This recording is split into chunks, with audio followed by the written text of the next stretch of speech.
Bismillahirrahmanirrahim. Assalamualaikum warahmatullahi wabarakatuh. Allahumma sholli ala sayyidina Muhammad wa ala ali sayyidina Muhammad. Semoga Buya selalu dalam lindungan Allah Subhanahu wa taala, diberikan kesehatan, diberikan kemudahan dalam segala urusan Buya, baik dunia dan akhirat. Terima kasih atas waktunya. Dalam Al-Qur'an surat An-Nisa ayat 59 Buya. Bismillahirrahmanirrahim. Atiullaha wa atiur rasul wa ulil amri minkum. Yang ingin saya tanyakan, ketika saya berada dalam sebuah organisasi atau lembaga atau juga jamaah, di situ ada pemimpin ulil amri yang dipilih hasil musyawarah atau hasil syura. Namun ketika dalam perjalanan kepemimpinannya, karena kesalahpahaman, karena ketidakpuasan, habislah ulil amri itu dibully, ulil amri itu difitnah atau dibicarakan keburukan-keburukannya di seluruh sosial media.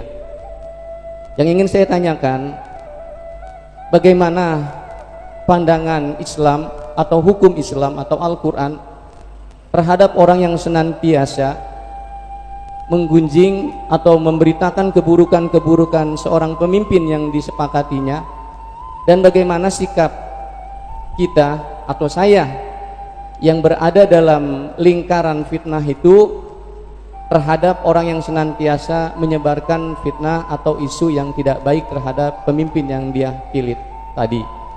Terima kasih Buya atas jawaban dan arahannya.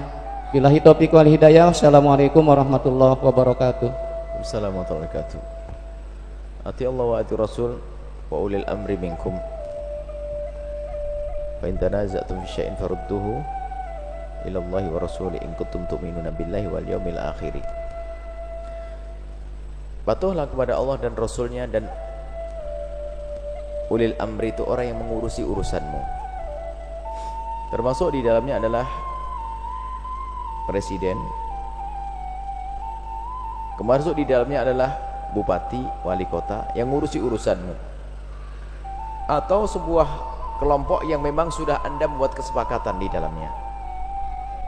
Bahkan pendidikan dari Nabi, kalau kamu bertiga hendaknya satu kau jadikan amir. Kalau engkau bepergian lalu kamu bertiga, hendaknya salah satu dari mereka engkau jadikan pemimpin. Dan setelah itu wajib patuh kepada pemimpin. Wajib patuh kepada pemimpin, kecuali jika pemimpin tersebut memerintahkan kepada yang haram, kita tidak boleh patuh. Bahkan kalau sudah keputusan dari sebuah pemimpin, kalau dari negara, peraturan negara yang sifatnya adalah mubah, kemaslahatan umum, maka wajib kita patuh. Lampu merah itu nggak ada disebut dalam Al-Quran. Cuman semua tahu dibuat lampu merah demi kemaslahatan. Anda melanggar tuh nggak boleh. Anda melanggar nggak boleh. Kalau selamat, iya selamat, tapi kalau tiba-tiba gara-gara lampu merah Anda langgar kok nabrak, Anda dosa. Nah ini peraturan yang ada kemaslahatannya. Baik, kemudian jika kita menemukan pemimpin, waliul amri itu pemimpin itu melakukan kesalahan dan sebagainya, tentunya ada tugas lain lagi dari kita untuk meluruskan mereka. Meluruskan mereka adalah dengan menasehati dan mengingatkan. Itu harus. Kalau mencaci dan mengolok bukan, nggak diperkenankan mencaci dan mengolok. Nggak ada dalam Islam itu ajaran mencaci dan mengolok. Ilmu jarah wa ta'dil itu ada saat tertentu. Jarah wa ta'dil itu membongkar aib yang orang itu ada sebuah tujuan. Misalnya apa? Karena hadis yang akan aku ambil, aku harus tahu siapa dia. Atau dalam riwayatan hadis, ini siapa yang meriwayatkan hadis ini? Siapakah dia? Dilihat kefasikannya dan seterusnya. Ilmu jarah wa ta'dil itu ada ilmu sendiri. Baik, yang jelas secara umum tidak boleh, dan Islam itu bukan mengajari mencaci maki.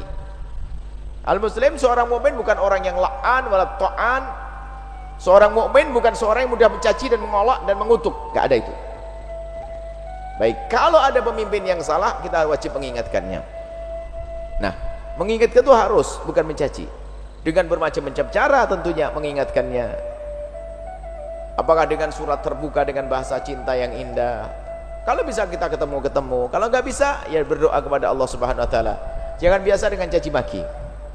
Kemudian kalau ada orang menfitnah pemimpin, begini begitu lah, bukan masalah fitnah kepada pemimpin, bukan. Kalau memang pemimpin itu tidak baik, benar-benar tidak baik, memang kita tidak boleh, bukan itu fitnah. Menfitnah itu adalah berdusta. Kalau ada seseorang menceritakan kejelekan orang yang memang terjadi, maka itulah namanya menggunjing. Tapi kalau ada seseorang menceritakan kejelekan yang tidak pernah ada, namanya fitnah. Itu baru fitnah. Nah, kita harus tahu fitnah itu apa.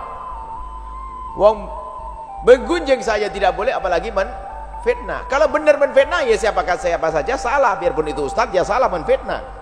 Wong tidak tahu apa-apa, ternyata komentar begini begitu. Makanya lebih baik saya jarang komentar, karena tidak tahu benar. Takut masuk wilayah fitnah. Siapa saja sudahlah. Kalau menasihati oke lah, nasihat secara umum. Menasihati. Kalau ada presiden mendengar omongan saya, silahkan dengar. Mungkin bisa lihat di YouTube barangkali. Kalau enggak, ya semoga Allah memperdengarkan bupati, wali kota dan sebagainya. Ingat bahwasanya tidak ada caci maki, tidak ada olokan. Jangan biasa semacam itu. Kita sedih. Kemudian mungkin ada tokoh-tokoh Islam yang tiba-tiba menyeberang jalurnya salah dan sebagainya. Itu pun bukan harus caci maki kok. Tidak harus caci maki. Ya kita mengingatkan orang lain bahasanya itu orang salah, sudah selesai. Jangan diikuti. Bukan caci maki, si goblok, si bahlul, si bego, si ini. Apa itu semuanya? Gak ada dalam Islam yang semacam itu. Ayo kita menjaga akhlak Islam, akhlak agama yang diajar oleh Rasulullah SAW adalah mulia, bukan mudah mencaci dan mudah mengolok. Hentikan caci maki. Kalaupun anda tidak cocok, misalnya ada seorang tokoh agama menyeberang dalam urusan politik, ya cukup anda tinggalkan, jangan pilih, selesai. Kita nasihati, selesai. Tidak usah sampai caci maki. Sebab caci maki itu juga kemana-mana. Dia juga banyak ngikut. Akhirnya musuhan, menjadikan orang fanatik buta semakin buta, bukan sadar. Orang yang fanatik buta semakin buta, bukan sadar, gara-gara caci maki. Karena merasa orang tua ini dicaci. Misalnya apa? Kita punya ayah misalnya salah, kita tahu salah, tapi kalau gara-gara kesalahannya dicaci, kita juga marah. Saya tahu salah dibenerin, bukan dicaci. Akhirnya apa? Terjadi permusuhan lah. Ustadz yang punya pengikut tadi, pengikutnya marah karena ustadznya dicaci, dan dia juga sadar kalau ustadznya memang salah. Tapi orang salah kan bukan harus dicaci, orang salah harus diingatkan. Maka hentikan caci maki, hentikan olokan, karena dia akan menyakiti. Bahkan mungkin ada seorang tokoh mungkin dia punya pengikut yang sangat polos, tidak ngerti apa-apa. Taunya gurunya dicaci maki, maka dia akan bermusuhan dengan kita, muridnya itu. Maka kita perlu menjaga keindahan ini.